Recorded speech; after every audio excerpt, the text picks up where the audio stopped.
नमस्कार दोस्तों, स्वागत है आपका बालाजी हिंदी क्लास में। तो दोस्तों, इस क्लास में हम लोग सीटेट की बात करेंगे, क्योंकि आपका दिसंबर 2024 में जो सीटेट प्रस्तावित है उसके बारे में हम लोग बात करेंगे। क्योंकि सीटेट लोग कई बार एग्ज़ाम देते हैं लेकिन क्वालिफाई नहीं कर पाते हैं, और मैं आपको क्वालिफाई करने के नियम बताएंगे, जिसको आप फॉलो करोगे तो निश्चय ही आपको सफलता मिलेगी और एक ही बार में क्वालिफाई करेंगे। तो कुछ लोग ऐसे होते हैं 2 से 3 बार एग्जाम देते हैं लेकिन क्वालिफाई नहीं कर पाते हैं। लेकिन ये जो मैं आपको नियम बताऊंगा, इन नियमों को ध्यान में रखेंगे तो निश्चय ही आपका सीटेट क्वालिफाई होगा। और सीटेट क्वालिफाई करना बहुत जरूरी है, क्योंकि आगे जो वैकेंसीज आने वाली है, भरमार वैकेंसीज आने वाली हैं। यूपी में बहुत सारी वैकेंसीज आने वाली हैं, केंद्रीय वैकेंसी आती रहती हैं। और अगर आपने बीएड और बीटीसी कर लिया है तो आप अगर सीटेट या टीटी, यूपी टीटी या कोई भी टीटी अगर आप क्वालिफाई नहीं किए हैं तो आपका बीटीसी और बीएड करना बेकार है। तो आपको सीटेट पास करना बहुत ही अनिवार्य होता है। तो कुछ नियम्स हैं, जैसे कि आप सीटीटी दिसंबर 2024 का होने वाला है। अब ज़्यादा समय नहीं बचा है आपका, दिसंबर में एग्जाम प्रस्तावित है और अभी आपके पास 1 महीना तो वही है, और 1 महीने में अगर आप कोशिश करेंगे तो निश्चय ही आपको क्वालिफाई कर पाएंगे।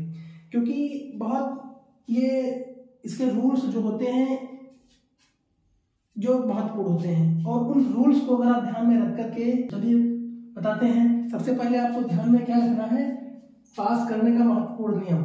इसमें कुछ 3 रूल्स हैं, उनको अगर आप ध्यान में रखते हैं तो निश्चय ही आप जो है क्वालिफाई करेंगे। देखिए, पहला क्या है, प्रश्नों को समझें। उनका जो प्रश्न होता है उनको आप पहले समझें।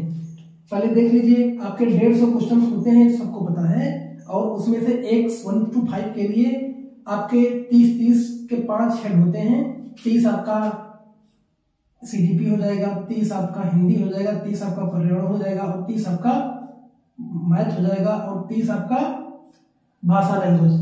आपके पास हिंदी हो या फिर आपके पास संस्कृत हो, इसमें से कोई एक हो ले सकते हैं। अब इन आपके जो 150 क्वेश्चन आते हैं, इसमें महत्वपूर्ण भूमिका निभाता है पेडागोजी। पेडागोजी जो होता है आपका, वो महत्वपूर्ण भूमिका निभाती है, और हर एक हेड में आपको पेडागोजी क्वेश्चन मिलते हैं। जैसे कि आप देखते हैं, ये 30 क्वेश्चन अगर सीडीपी ले लें तो इसमें मिनिमम आपका जो है 10 से 15 क्वेश्चन आप पेडागोजी के देखेंगे। इसी प्रकार से इसमें भी आप 15 क्वेश्चन, कभी कभी सेट में 1-2 नंबर कम हो जाएंगे, किसी में 10 आ जाएंगे, किसी में 12 हो जाएंगे, लेकिन हम जोर रखते हैं कि 15 क्वेश्चन। आधे क्वेश्चन आपके सीडीपी में जो है, आधे क्वेश्चन आपके होते हैं पेडागोजी के। इसमें भी आप 15 रख लीजिए, इसमें भी आप 15 रख लीजिए, और इसमें भी आप 15 रख लीजिए। देखिए, इसमें किताबों को बहुत ज्यादा रखना लाभकारी नहीं होता है। मेन होता है इसमें आप सिर्फ क्वेश्चनों की प्रैक्टिस कीजिए। इसमें जो आपके पेडागोजी क्वेश्चन होते हैं उनको सिर्फ आप प्रैक्टिस करने की जरूरत है, और आपको बहुत ज्यादा किताबों से पढ़ करके या किताबों में हमेशा रटने से कुछ नहीं होता है। अगर आप देखिए, आपके 150 क्वेश्चन आते हैं, और 150 क्वेश्चन में आपके इसमें मान लीजिए 75 क्वेश्चन आपके पेडागोजी के होते हैं, 5 हेडों से मिला करके। अगर आप इन 75 क्वेश्चन को कवर कर लेते हैं तो ये निश्चय ही आपका क्वालिफाई हो जाएगा, निश्चय। क्योंकि 75 क्वेश्चन अगर ये सारे, और ये बहुत ही इंपॉर्टेंट होते हैं और बहुत ही आसान होते हैं, इनको सिर्फ आपको समझना होता है। और अगर इन क्वेश्चनों को आप समझ गए, आप अगर 75 क्वेश्चन में आपके अगर इसमें 70 क्वेश्चन ही आपके सही हो गए तो निश्चय ही आप क्वालिफाई कर जाएंगे और अच्छे नंबरों से क्वालिफाई करेंगे। लेकिन कई लोग क्या करते हैं कि उन क्वेश्चनों को ध्यान नहीं देते हैं, हमेशा थ्योरी बेस्ड पढ़ते हैं, किताबों को रटते हैं और किताबों पे ज्यादा फोकस करते हैं, मोबाइल से पढ़ते रहेंगे, देखते रहेंगे, ऐसे क्वालिफाई नहीं होगा। तो आपको कैसे क्वालिफाई होगा? तो सिर्फ आपको जो मैं रूल्स बताता हूं, इन्हीं रूल्स को ध्यान में रखना है, और इनको ध्यान में रख करके अगर आप एग्जाम देते हैं तो निश्चय ही आप क्वालिफाई करेंगे। देखिए, आपका जो 150 क्वेश्चन है, 150 क्वेश्चन में 75 जो आपका पेडागोजी का है, इन पहले पेडागोजी क्वेश्चनों पे कवर करिए। आप मान लीजिए पहली बार एग्जाम दे रहे हैं, आपको कुछ नहीं आता किताबों से, तब भी आप कुछ नहीं आता है, आप इन क्वेश्चनों को देख लेंगे तो निश्चय ही आपको क्वालिफाई तो कर ही जाएंगे। लेकिन आपको क्वालिफाई नहीं करना है, क्योंकि आपको अच्छे से पढ़ना है। आपके नंबर कम से कम 115 120 हो, तब तो ठीक रहता है, क्योंकि आज कंपटीशन का जमाना है, अगर आपके अच्छे नंबर्स नहीं है तो बेकार है। इसलिए अच्छे नंबर्स लाना है तो पहले इन क्वेश्चनों पे, पेडागोजी पे कवर करिए। इनको कैसे कवर करना है और ये कहाँ से क्वेश्चन मिलेंगे। देखिए कोई भी एग्जाम होता है, सारे एग्जाम में क्वेश्चन सिर्फ एक ही आते हैं, बस क्वेश्चनों का लेवल चेंज होता है और उसका तरीका चेंज होता है। अगर इन क्वेश्चनों को आपको पढ़ना है तो आप सबसे पहले क्या करिए, आप जितने भी, जब से एग्जाम सीटेट का होना प्रारंभ हुआ है तब से आप उन क्वेश्चनों को उठा लीजिए और ऐसे मत उठाइए, आप छांट लीजिए, निशान लगा लीजिए, अपने बुक्स पे लिख लीजिए या कहीं भी आप नोट कर लीजिए। जितने भी आपको क्वेश्चंस 2015 से 2011 से क्वेश्चंस जो आपके, क्योंकि टीटी आपकी या सीटेट 2011 से स्टार्ट हुआ था, तो 2011 से ही आपका ये टेट और यूपी टेट या सीटेट कोई भी टेट होना प्रारंभ हुआ है। तो इन सारे क्वेश्चनों को उठा लीजिए और इनको उठाने के बाद आप एक जगह कहीं कलेक्ट कीजिए, नहीं कलेक्ट करते हो तो किताबों में निशान लगा लीजिए और उनको सारे क्वेश्चनों को जो 2011 से और जनवरी 2024 तक जो एग्जाम हुआ है उन सारे क्वेश्चनों को 1 से 2 बार 3 बार रिवीजन कर डालिए। और रिवीजन कैसे करो, मोबाइल से देख करके नहीं कि आप इसको मोबाइल सामने रख लो और देखते रहो, क्योंकि मोबाइल से देख करके आप करेंगे तो आपके माइंड पे जोर नहीं पड़ता है। और इसमें क्या होता है, समझना। आप क्वेश्चंस को पढ़िए, उसको समझिए बार बार। जब समझने की कोशिश करेंगे तो आपकी सिद्धांत क्षमता क्या होगी, विकसित होगी और आपकी समझ मजबूत होगी।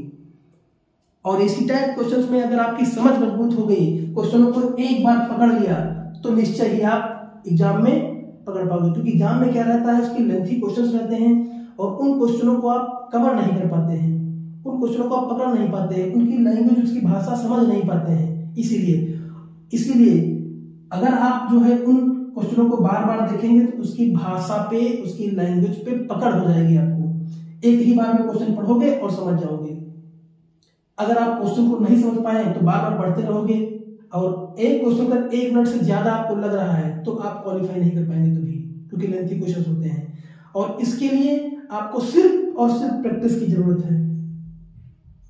अगर आप प्रैक्टिस कर रहे हैं तभी आप क्वालिफाई कर पाएंगे, अन्यथा आप किताबों से देखते रहेंगे, पढ़ते रहेंगे, चाहे जितनी बार थ्योरी बेस पढ़ें आप कवर नहीं कर पाएंगे। ठीक है, तो देखिए आपको जैसे आपको सीटीपी में 15 क्वेश्चन आते हैं तो इसका 15 क्वेश्चन को मजबूत कर लीजिए, पहले इसके 15 क्वेश्चन मजबूत कर लीजिए और इस हेड के 15 क्वेश्चन मजबूत कर लीजिए। इन 15 क्वेश्चनों को मजबूत करेंगे तो बहुत ज्यादा आप कटेंगे तो 70 क्वेश्चन तब भी आप इसमें कर पाएंगे, अगर इसको अच्छे से आप कवर कर पा रहे हैं। ये मैं पूरी 150 क्वेश्चन की बात कर रहा हूँ, ठीक। और अगर ये 15 आपके मजबूत हो गए तो इतना तो आपने अपने लाइफ में पढ़ा ही है कि जो क्वेश्चन आते हैं नॉर्मल आते हैं। और अगर आपके और क्वेश्चनों को देखना है, इनके हट करके जो आपके बचे 75 क्वेश्चन इनको देखना है तो सिर्फ आप किताबों को देख लीजिए, कौन से 1 से 5 तक किताबों को देख लीजिए, एक बार रिवीजन कर डालिए, पढ़ डालिए।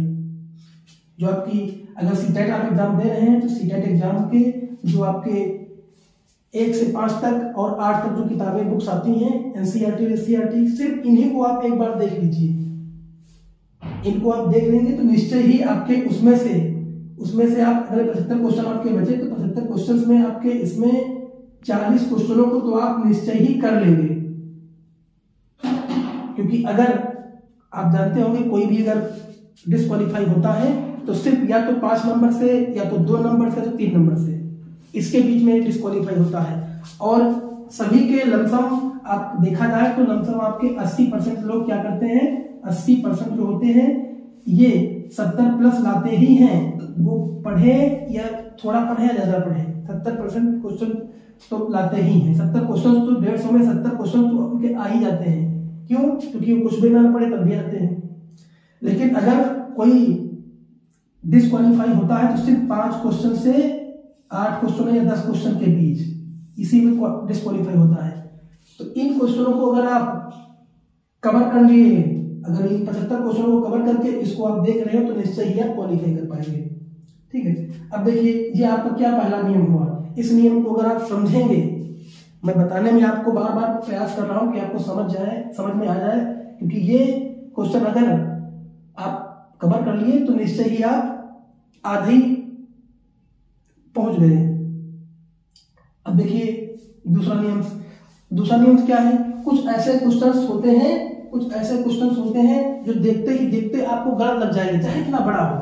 आपका 2-4-6 लाइनों का क्वेश्चन है, कम से कम 4-5 लाइनों का क्वेश्चन है। अगर आप सब पढ़ेंगे पूरा तो आप पढ़ते रहेंगे, आपको 1 से 3 मिनट लग जाएगा, लेकिन आप पूरा क्वेश्चन नहीं पढ़ पाएंगे। लेकिन उसमें कुछ कीवर्ड्स होते हैं, उनको देख करके आप तुरंत समझ जाएंगे कि हाँ ये क्वेश्चन गलत है। देखिए, सबसे पहले नियम 2 में देखेंगे कि बच्चा सर्वोपरि। इसमें क्या होता है, आपका बच्चा जो क्या होता है वो सर्वोपरि होता है और बच्चे को केंद्र में रखना चाहिए। बच्चे के अनुसार आपको हर क्रिया करनी है, अपने अनुसार कुछ नहीं करना है। अगर बच्चे को आप सर्वोपरि नहीं रखोगे, बीच में रख करके, ध्यान में रख करके, तो आपका क्वेश्चन हमेशा गलत हो जाएगा। अगर जो चीज बच्चा नहीं जानता है तो आपको नहीं करना है, समझ रहे हो। और हमेशा क्या होता है, पॉजिटिव, अपने माइंड में पॉजिटिव प्रश्न देखें। उसमें अगर आपको कहीं भी आपका नेगेटिव क्वेश्चन लग रहा है या प्रश्न लग रहा है तो उसको तुरंत हटा दीजिए, जो गलत है। इसमें सीटेट में, क्योंकि ये मनोविज्ञान पे आधारित होता है और आपकी क्षमता को देखता है कि आप कितना सोच सकते हैं, कितना आप अपने आप में पॉजिटिव रहते हैं। यही आपको सिर्फ ये क्वेश्चंस देखते हैं, सीटेट यही क्वेश्चन को देखता है। ऐसे क्वेश्चन बनाते हैं कि आपकी क्षमता को देखता है कि आप कितना जो है बच्चे को कवर कर पाएंगे, किस तरह से बच्चों को समझा पाएंगे। तो इसमें बच्चे को सर्वोपरि रखना होता है। अगर बच्चे को सर्वोपरि रखोगे, उसको केंद्र में रखोगे और बच्चे को ध्यान में रखकर के क्वेश्चंस हल करोगे तो निश्चय ही आपके सारे क्वेश्चंस हल होंगे। अगला आपका है, हमेशा आप पॉजिटिव प्रश्न को देखिए। इसमें क्वेश्चन पढ़ रहे हो और उसमें पॉजिटिव प्रश्न को देखिए। अगर पॉजिटिव प्रश्न को हमेशा देखेंगे तभी आप जो है उस क्वेश्चनों को तुरंत समझ पाएंगे और हल कर पाएंगे। दूसरा नियम देखिए, तीसरा नियम इनका क्या है, महत्वपूर्ण शब्दों को देखें। यानी कुछ ऐसे उसमें शब्द होते हैं जो उन शब्दों को देखते ही देखते आपको तुरंत पता लग जाएगा कि ये क्वेश्चन हमारा गलत है। देखिए, महत्वपूर्ण शब्द कौन कौन से हैं, कुछ ऐसे शब्द हैं, इसमें तो मैंने कुछ ही शब्दों को रखा है सिर्फ समझाने के लिए। बाकी मैं किसी दिन ऐसा करूंगा, सारे शब्दों को एक बोर्ड पे लिख दूंगा और उनको अगर एक बार देख लेंगे, पढ़ लेंगे तो निश्चय ही आप जैसे ही देखेंगे क्वेश्चन सारे आपके, चाहे इतना बड़ा क्वेश्चन हो, और आप उसको हल कर लेंगे। पहला देखिए, एक तो नेगेटिव। मैंने कहा कि नेगेटिव क्वेश्चनों को आपको बिल्कुल नजरअंदाज करना है। अगर क्वेश्चन पे आप प्रश्न में आपको नेगेटिव साबित हो रहा है कि ये बात नेगेटिव जा रही है तो इसको तुरंत हल करिए। उसमें कुछ ऐसे शब्द होते हैं उनको देख लीजिए। जैसे आपका केवल, अगर शब्द में केवल जैसे आ जाए, जैसे कोई प्रश्न आया आपके सामने कि लड़कियां केवल ये काम कर सकती हैं, तो जैसे केवल शब्द आया तो क्या लड़कियां ही सारा काम कर सकते हैं और बच्चे नहीं, लड़के नहीं कर सकते हैं? तो हमेशा इसको हटा दीजिए कि ये क्वेश्चन हमारा गलत है। मात्र, अगर शब्द में आपका मात्र आ रहा है कि मात्र यही चीज होना चाहिए, मात्र यही चीज होना चाहिए, तो ये भी आपका गलत हो जाएगा। अगला, अगर हतोत्साहित शब्द आ जाए कि बच्चों को ये देख करके हतोत्साहित हुआ, या हतोत्साहित शब्द कहीं भी आ जाए तो इसको भी आप क्या करेंगे, हटा देंगे। अगला क्या है, कठोर। अगर बीच में कोई ऐसा शब्द आ जाए इसमें कठोर शब्द आ जाए, कठोर, जबकि मैंने कहा कि बच्चों को केंद्र में रख करके बच्चों को दंड देने का प्रावधान नहीं है, उसमें कठोरता से उस पर लागू करने का कोई प्रावधान नहीं है सीटेट में, समझ रहे हो।